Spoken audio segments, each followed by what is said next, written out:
नमस्कार सर्वांना. श्री स्वामी समर्थ.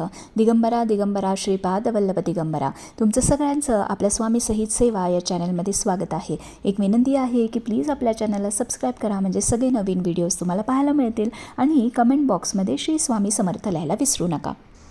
तर बघा, अक्षयतृतीयेच्या दिवशी तुम्हाला कुठली सेवा करायची आहे किंवा काय मंत्र स्तोत्र म्हणायचे आहेत ते आज आपण एकदम छोट्या व्हिडिओमध्ये बघणार आहात. तर बघा, अक्षयतृतीयेच्या दिवशी कशी पूजा करायची, कसा अभिषेक करायचा, हे सगळं आपण आपल्या मागच्या व्हिडिओमध्ये बघितलेलंच आहे. तुम्ही जर बघितलं नसेल तर चॅनलवरती जाऊन तो व्हिडिओ नक्की बघा. तर बघा, तुम्हाला आता काय मंत्र स्तोत्र म्हणायची आहे ते मी तुम्हाला सांगेन. मेन जे त्या दिवशी जे तुम्हाला म्हणायचं आहे ते 16 वेळा श्री सूक्त म्हणायचं आहे.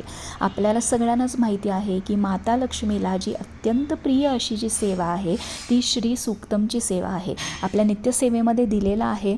आणि जर तुम्हाला ते पाठ नसेल तर तुम्ही यूट्यूबवरती लावून ते श्रवणही करू शकता. बघा, श्री सूक्तम ही एक अशी सेवा आहे की जी माता लक्ष्मीला अत्यंत प्रिय आहे आणि ती तुम्ही कधीही करू शकता. असं नाही की त्याला वेळ काळ बघावा लागतो. दररोजसुद्धा तुम्ही एक वेळा श्री सूक्तम म्हटलं आणि माता लक्ष्मीचा जर जप केला तर माता लक्ष्मीचा आशीर्वाद कायम तुमच्यावरती असतो. त्यामुळं श्री सूक्तम 16 वेळा म्हणायचं आहे. फलश्रुती एकदम शेवट म्हणायची आहे 16व्या खेपेला. त्यानंतर कनकधरा स्तोत्र असं म्हणतात की कनकधारा स्तोत्रसुद्धा तेवढंच पॉवरफुल आहे की कर्जातनं लोकांना बाहेर काढलेलं आहे. माता लक्ष्मी त्यांच्यावरती प्रसन्न झालेली आहे. त्यामुळे दारिद्र्य निवारणासाठी सुद्धा कनकधारा स्तोत्र हे म्हटलं जातं. ते सुद्धा तुम्हाला ते सुद्धा एक खेपा म्हणायचं आहे. त्यानंतर महालक्ष्मी अष्टकम जे आहे ते तुम्हाला 9 किंवा 16 खेपा म्हणायचं आहे. महालक्ष्मी अष्टकम म्हणायचं आहे. जे सेवा सांगतायत अक्षयतृतीयेच्या दिवशी तुम्हाला या सेवा करायच्याच आहेत. त्यानंतर तुम्हाला रात्री सूक्त हे जे एकदा म्हणायचं आहे. रात्री सूक्तम हे आपल्या सप्तशतीच्या पोथीमध्ये आहे. रात्री सूक्तम हे तुम्हाला म्हणायचं आहे.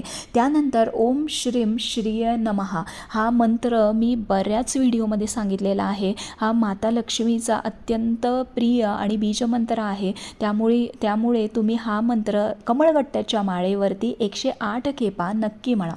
त्यानंतर आपल्याला विष्णू सहस्रनाम 1 खेपा म्हणायचं आहे. व्यंकटेश स्तोत्र तुम्हाला 1 खेपा किंवा 3 खेपा म्हणायचं आहे.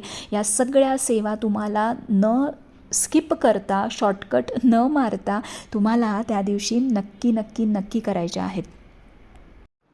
तर ह्या सगळ्या सेवा तुम्ही करा. संध्याकाळी दिवे लागल्याच्या नंतर केलात तरीही चालेल, सकाळी केलात तरीही चालेल. जसं तुम्हाला जमेल तसं तुम्ही तुमचं जॉब वगैरे सगळं बघून तुम्ही ह्या सेवा करा. पण ह्या सेवा नक्की करा. ह्यांनी बऱ्याच लोकांना रिझल्ट आलेले आहेत. आणि येस, ह्याच्यानंतर तुम्ही चेंजेस बघा. माता लक्ष्मी, श्रीहरी, विष्णू हे नक्की प्रसन्न होतील आणि माता लक्ष्मी तुमच्या घरात अखंड वास करेल. आणि जे पैसे तुमच्या घरात आहेत ना, जे टिकत नसतील ते नक्की टिकून राहतील. श्री स्वामी समर्थ.